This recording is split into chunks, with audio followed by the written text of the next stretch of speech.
And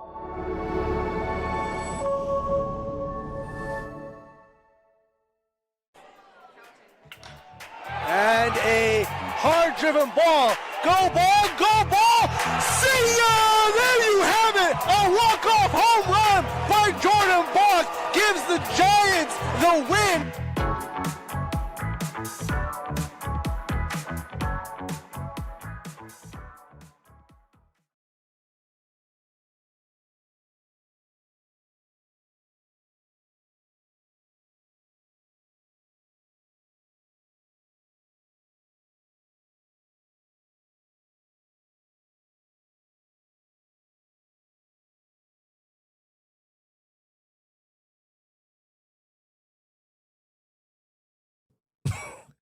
Welcome to the Wood Buffalo Sports Report. My name is Sobhi alongside Peter Prano, and we have such a special guest today. In my opinion, from reading and from talking to people, quite possibly one of the most successful athletes to come out of Fort McMurray, period. We have the phenomenal Tiffany Fontaine. She grew up in Fort McMurray by way of Medicine Hat. Growing up here, got the great privilege and honor to play for Team Alberta.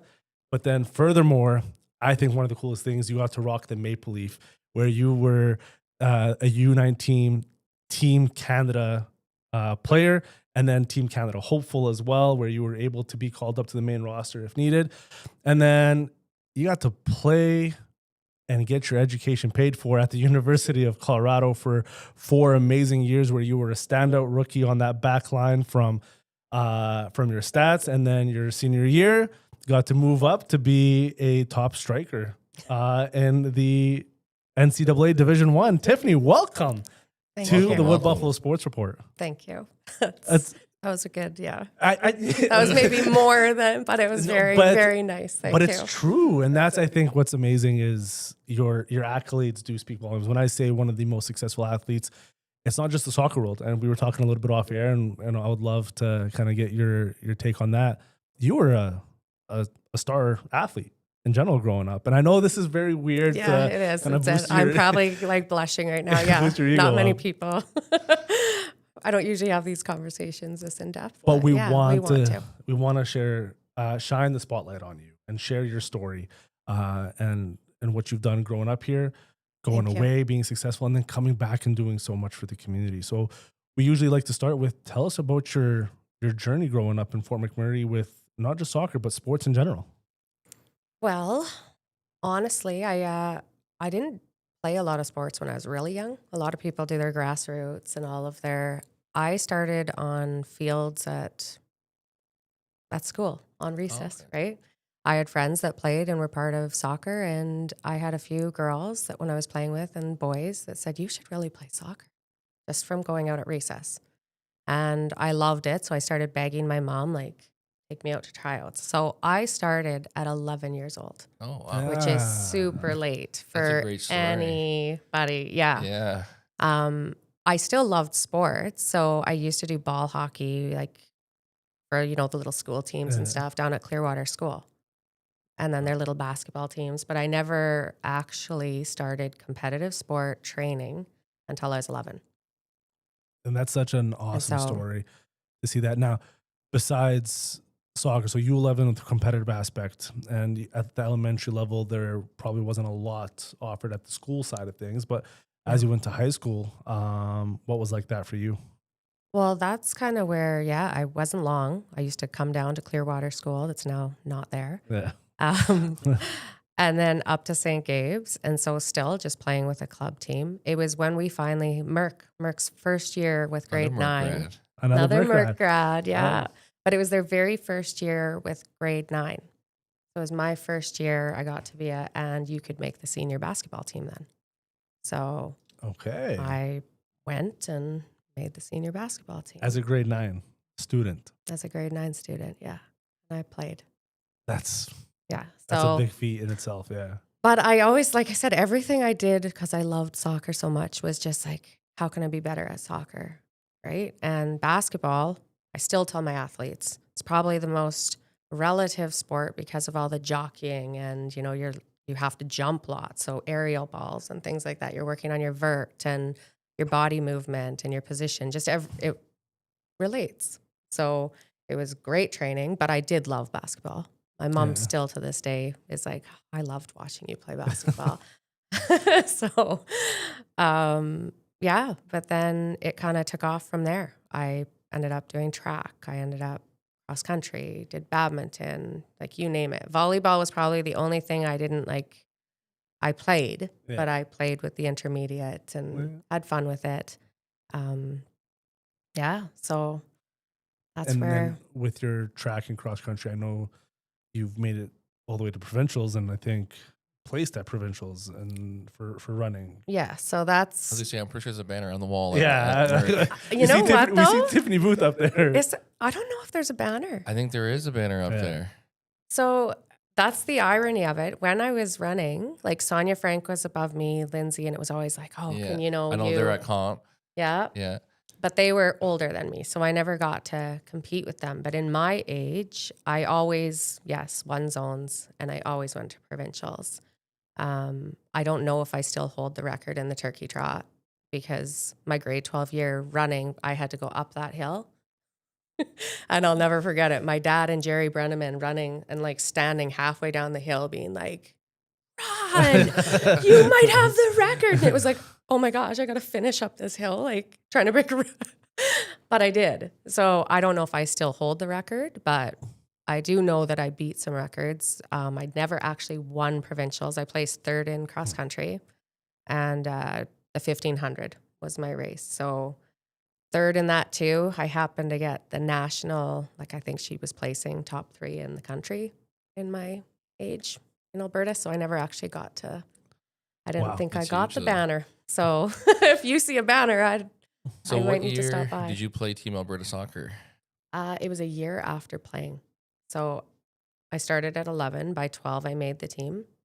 Wow. I mean, you both like, oh my goodness. Yeah. And again, another great coach that came from here. You've got George Brady. And he didn't actually coach me. He was Connor Brady's dad. Yeah. So like, the ties all come together. But after my first tryout, he was that voice, like that coaching voice that came and said, you're playing shy. You're playing quiet. You're doing a lot of the right things, but nobody's seeing it. Yeah. So you got to be loud. You got to be vocal. And it was kind of like that. Hey, dig deep. Right?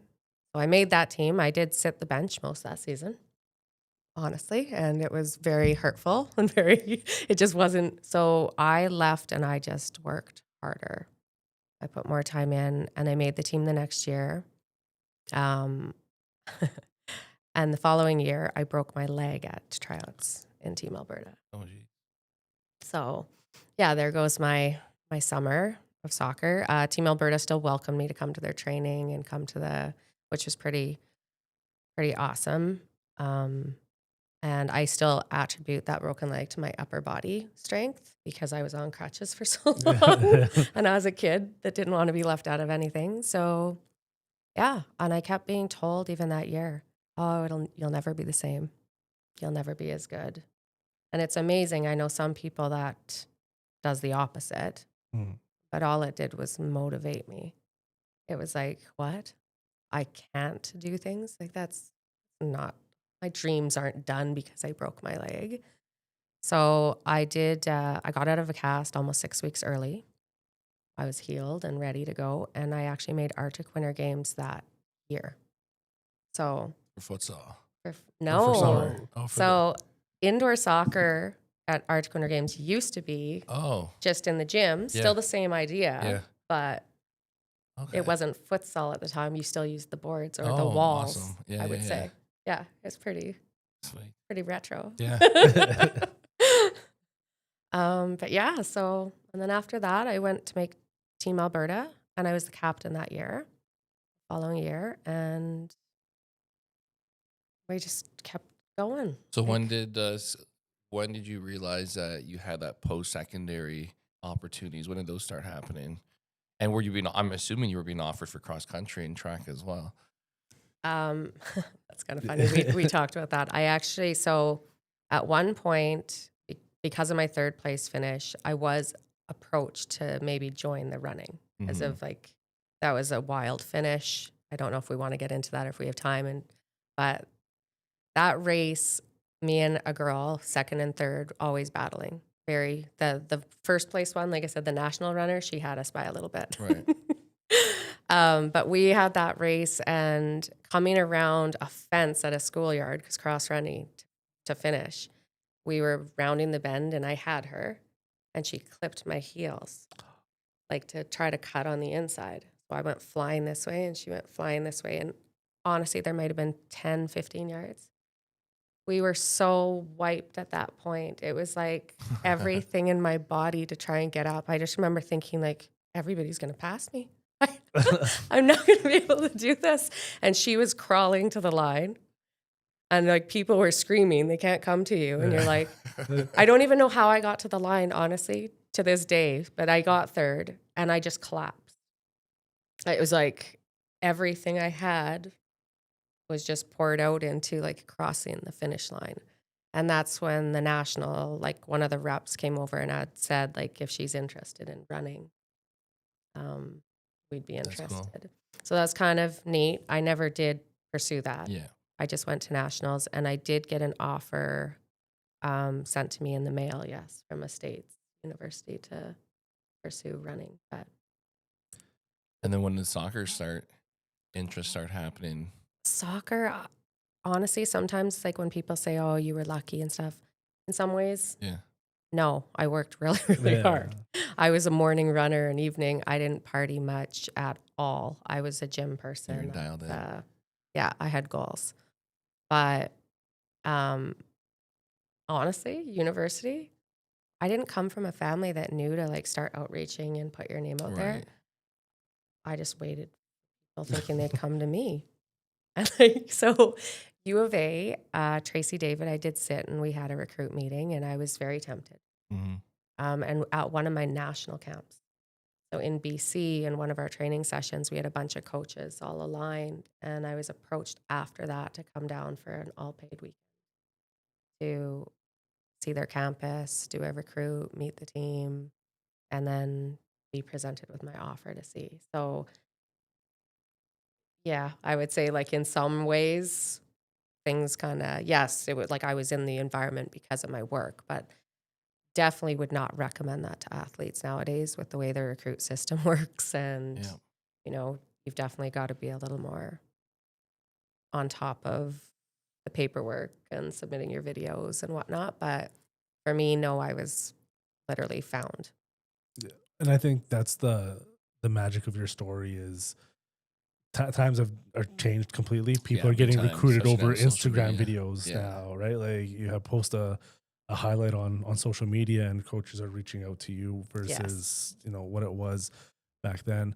This determination factor that you have, you know, you talked about it where you weren't really much of a partier, you were in the gym, and then even the story of finishing third where you had to crawl. How did that translate to your next level of your collegiate and then even wearing the maple leaf for Team Canada?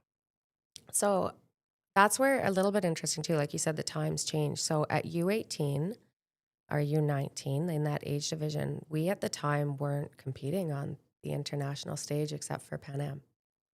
And Pan Am was one of my like hurt stories. You know, every athlete has their successes and their downsides. So I was carded in grade 11.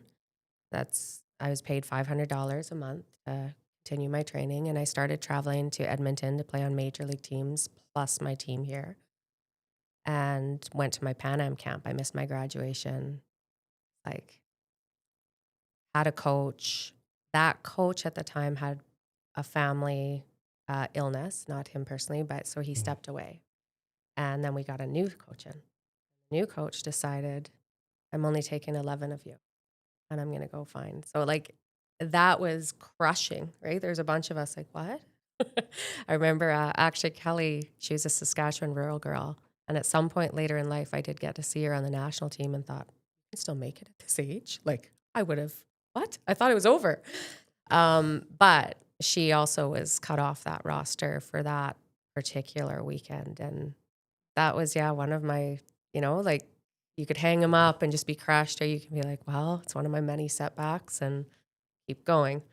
I had to my broken leg, another setback. But yeah, so I never actually got to wear the maple leaf for that. I got to go to the camps where we get our tracksuits and we wear it. We travel. We play our exhibition games, but that was all within country. So, But you still got to wear the maple I leaf. mean, yes, I wore the maple leaf, I guess, if you think my tracksuits and like to even be yes, the considered. training gear and all that was still the maple leaf. And like, so there I am, sort of that humble, like down. Yes, it was big. There is 25 of us. And when some people like to downplay it, even for me, it's like, no, I worked really, really hard. And I think just never giving up. But like at one point, there's always going to be that moment you can be seen. Right. And so you're not allowed to go out and like give up with 5 minutes left in a game. You're not allowed to, it's like, no, you leave it until that last whistle blows. And that character, I think, is what really got me further. I think coaches loved that commitment and like passion that took me places. Yeah. So tell us about your 4 years at University of Colorado. Was that like, did you fit in easily there, being like a Canadian kid playing at the D1 level in the States? Because like, I don't know like how the difference is in soccer. I know for some sports there's a huge difference. So how was that like playing D1 in the States? We're spoiled. Come on. Let's be. I think it was still hard though. I was a real family girl and like loved team. And so, yeah, you make a new team, but it's still really hard to leave all the people behind. Right. And maybe that's why, the full circle of come back and give back to a community that I feel like was just my roots. But it was exciting, like everything. I remember preseason was wild. Like when we talk about preseasons, that's when we said levels. Yeah. Like we had 3-a-days. We had 3-a-days for 4 days. And then we'd move to 2-a-days for about 5. And then we'd taper down to 1. And we would go to our, like the trainers and stuff for stretch outs and rep. That there's a creek that ran down. But to get to the creek, you had to go down a hill.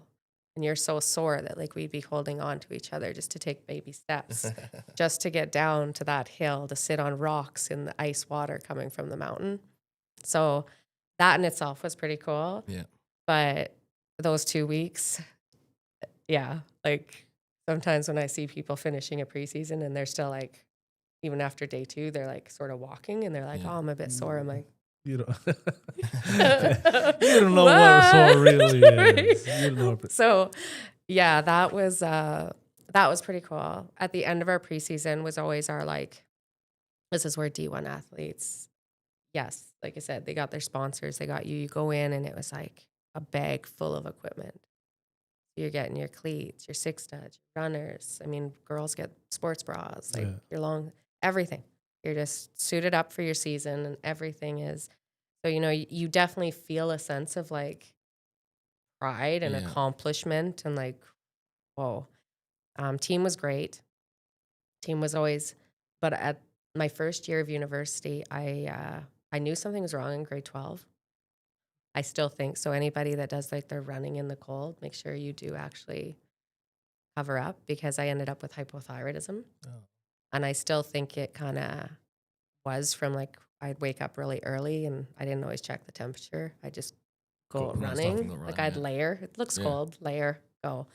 And I think at some point from one of those, like they say, you might have damaged because it's never changed. Right. Never really been like a, but anyway, so I had hypothyroidism starting my first year. So again, even if I wanted to have the energy, usually after like a full week of school, full week of training, full week of, it's like I needed sleep.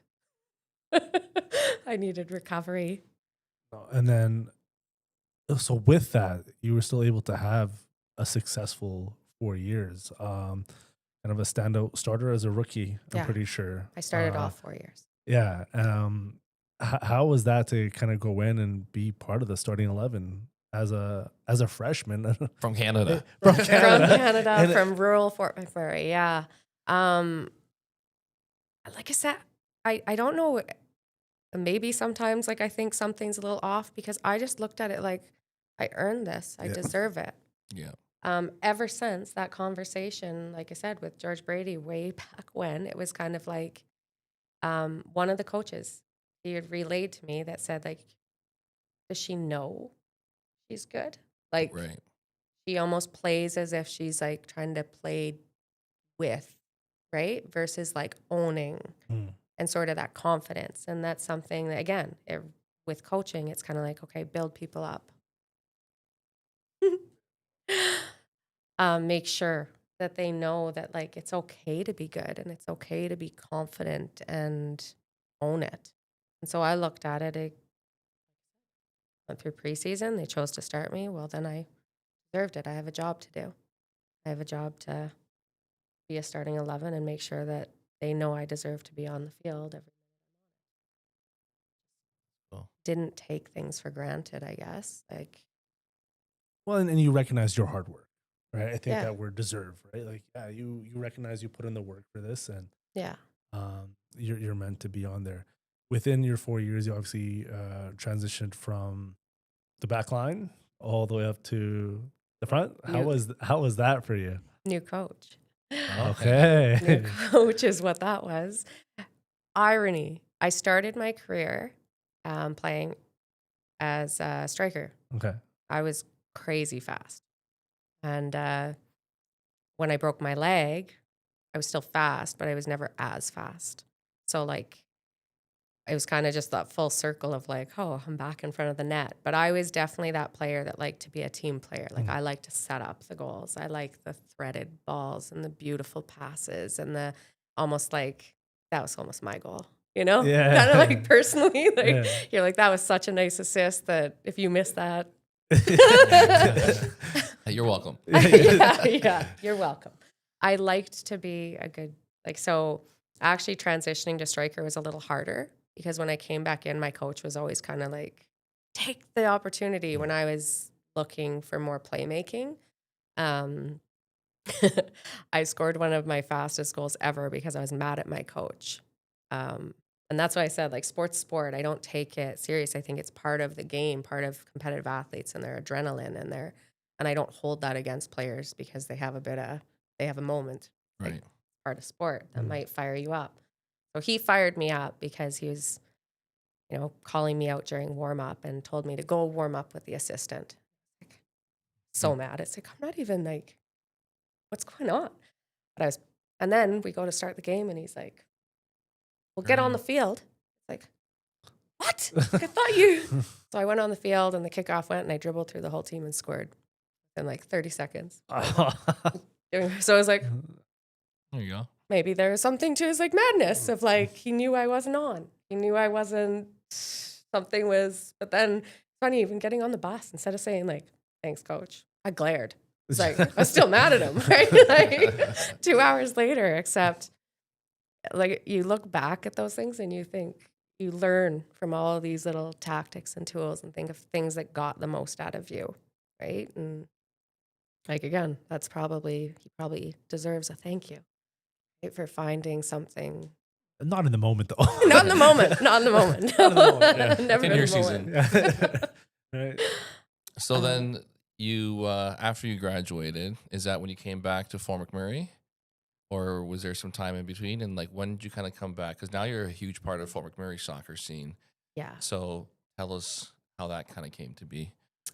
So before, just in case anybody stat checks, I did sit out 2 games. I came back with a concussion from Canada games. Yeah.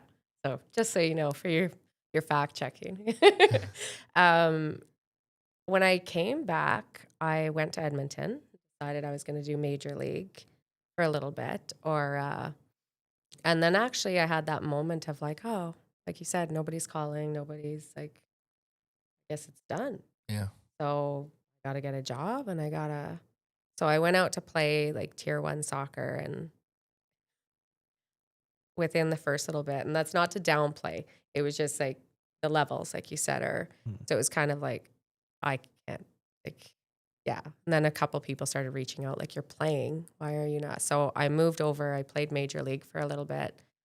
Um, and then just, again, life, it was kind of like, well, can I do, like, I'm playing Major League Soccer for fun and I love it, but Yeah. am I going to set up a career here or am I going to go home?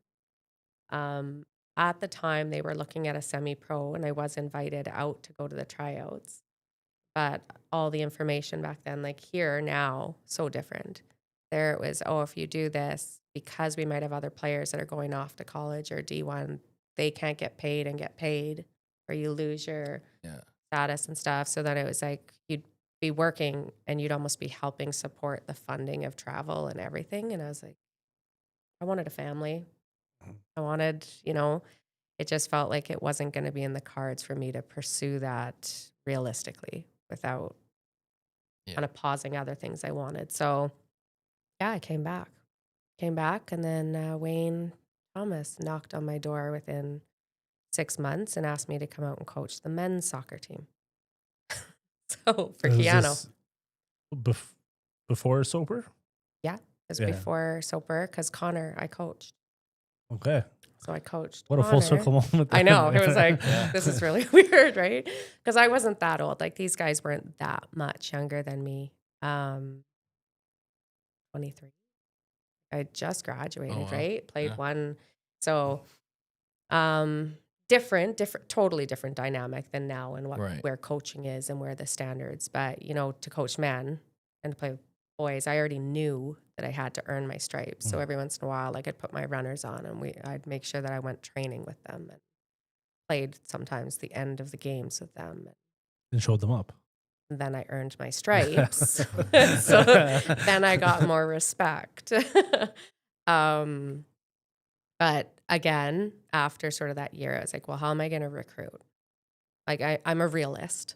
Sometimes it's a fault for some people, but facts are facts. I'm a 5'3" woman. I walk into a room with a bunch of elite men. They're most likely going to go, I'm going to go play for you.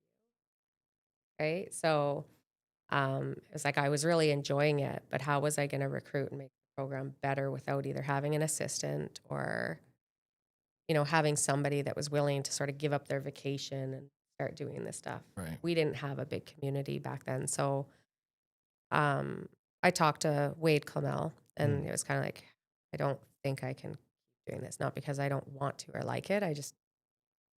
And then I can't do all the traveling that's going to be required if I want to start a family. Yeah. So, and that's when I had met Frank and ended up being married and kids. So that's how it kind of went full circle from like ending a competitive journey and having a lot at the young age of 22, 23 to now it's time for the next path journey. So now you've been part of minor soccer. So what have you seen maybe since, you can go back as far as when you played, but even when you kind of came back, how much Fort McMurray minor soccer has grown? Because I feel like just in the last 10 years and even 5 years, soccer has blown up in town. And like there's hundreds of kids playing, hundreds of little girls, little boys playing. Like, so what do you They're think? everywhere. What do you think has like led to that boost in our city or our region? I'd say sports in general has gotten pretty big, but when I first came back and like my kids were old enough, I had to be a grassroots coach. I just Yeah. had to let anybody else coach them. So I'd be the crazy coach that in the rain still showed up, and it was all volunteer at the time. And so people would pull up and be like, I need to show up. And all their kids coming out in the rain. And I was still young too, right? So the cold weather didn't bother me quite as much. But even then we were getting better. It was like our community started investing in technical directors and coaching. So you had Ian Diaz at the time running and starting to implement some of the methods of like grassroots programming, but with volunteers. Right. Then it turned into what we called master coaches at the time because they were getting hired. So you knew they would show up. And good and bad. Some people think, oh, parent coaches. Well, yeah, parent coaches are probably some of your most committed. But we live in a shift Yeah. reality. So tough. Yep. So hire coaches, hire people that can commit. Now they're a little more apt to show up, and plus feel like they're getting something. So I think that helped change the dynamic. Then when you had Mackie come to coach, Brian kind of came as a friend and took over the recreation. And so I don't mind giving shout outs. Like Brian did a great job with the recreational program. Um, he really honed in on the fact that it's grassroots, it's community. You don't have every kid that needs to be, and then it was like elite, right? Mhm. Like they're all trying to be their best Yeah. and compete at They'll wherever start level. somewhere. Yeah. Yeah. And embracing that, I think, is really important for coaches to do, but also, so that kind of came into effect, but also then consistency. And consistency is a big thing for any program. Like right now, we're going through a bit of transitions, and it's hard for members. They like to know what's going on, what's coming up, what to expect. And so you try to give them consistency. And I think Brian did a really good job at that. Um, and because he was present a lot, he understood more and more what the members or wanted. During that time, I was asked to come and start with Fury. So then Fury could sort of start to have that consistency and somebody to give a bit of a map to. Right. Like, and so that same thing, and then we started seeing Fury grow, flourish. So I think that's just it. Now you had like a pretty good grassroots program where people were able to have the consistency, have acceptance, and like good, coaching at the level that we can provide for all of, and through that they'd grow into, oh, well, now we might want to do Fury, and maybe we don't. Right. So then we had a pathway and created the two. I honestly think just establishing that for a community is helpful. Are we perfect? Are we great? Do we no? Like we still miss deadlines sometimes and have people like totally. But I think being honest and open and like communicating with your members about it has really helped Right. with us.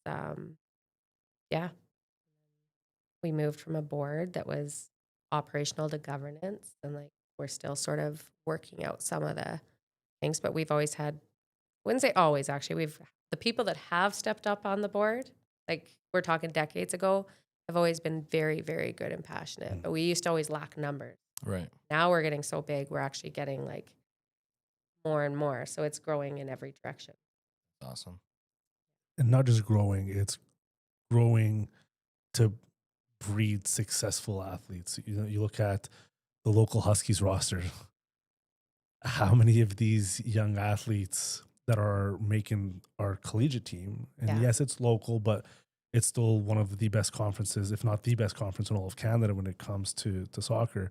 Yeah. From our men's side, we have, I think, 5 boys that just graduated That are on the came on. roster. And on Yeah. the There's women's like side, 3 girls on the team right now. there's 3 or 4. 3 or 4 right girls now? on the women's side Yeah. that came through the Fury system.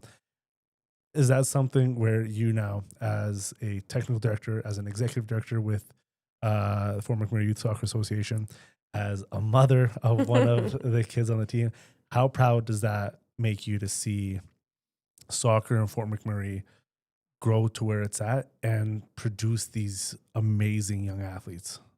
I would say, well, it's hard not to be like really proud because the 4 girls are all girls I coached.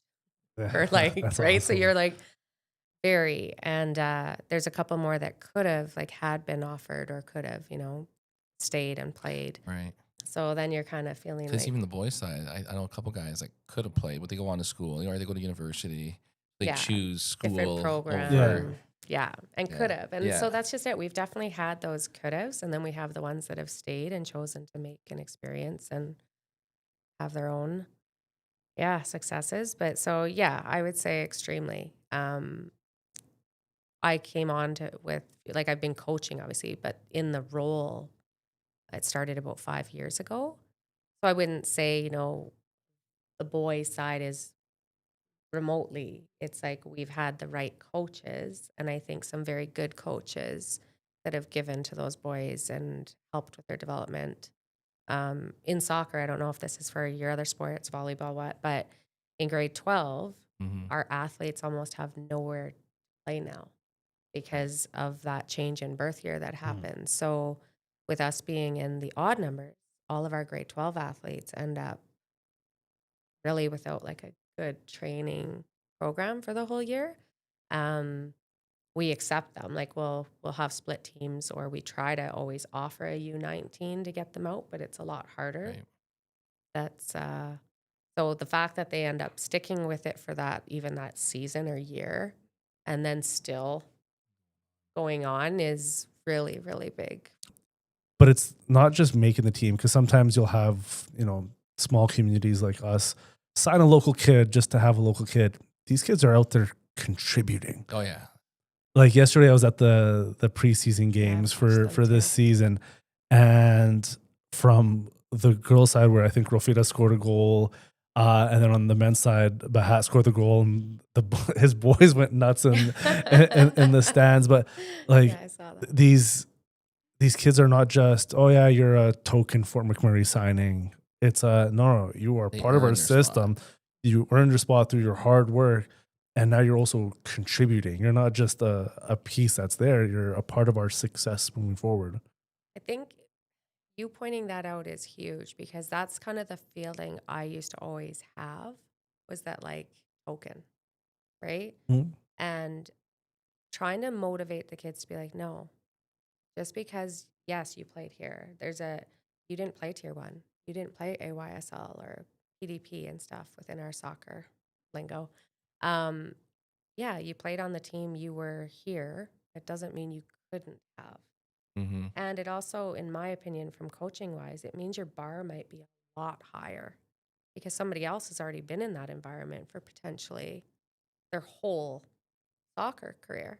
Whereas these athletes are coming from, yes, this training environment, and it's been stronger and it's been get better, but it's still potentially tier 2. Right? So when you get all of a sudden into the different levels and a higher intensity, and you're surrounded by other athletes that are at that same, now how high is your bar? And that's kind of, I think, what's even more interesting is, yeah, there's freshmen that have made this team, but I think their bar is, obviously freshmen's in general is high, but I still think, yeah, going to be exciting to see what we see come out of these local kids. Oh, and it is something definitely to look forward to. And with you at the helm from the youth soccer, I think we're going to see more of these kids come through, obviously within the limited capacities of what the Alberta Soccer Association lets you work and do.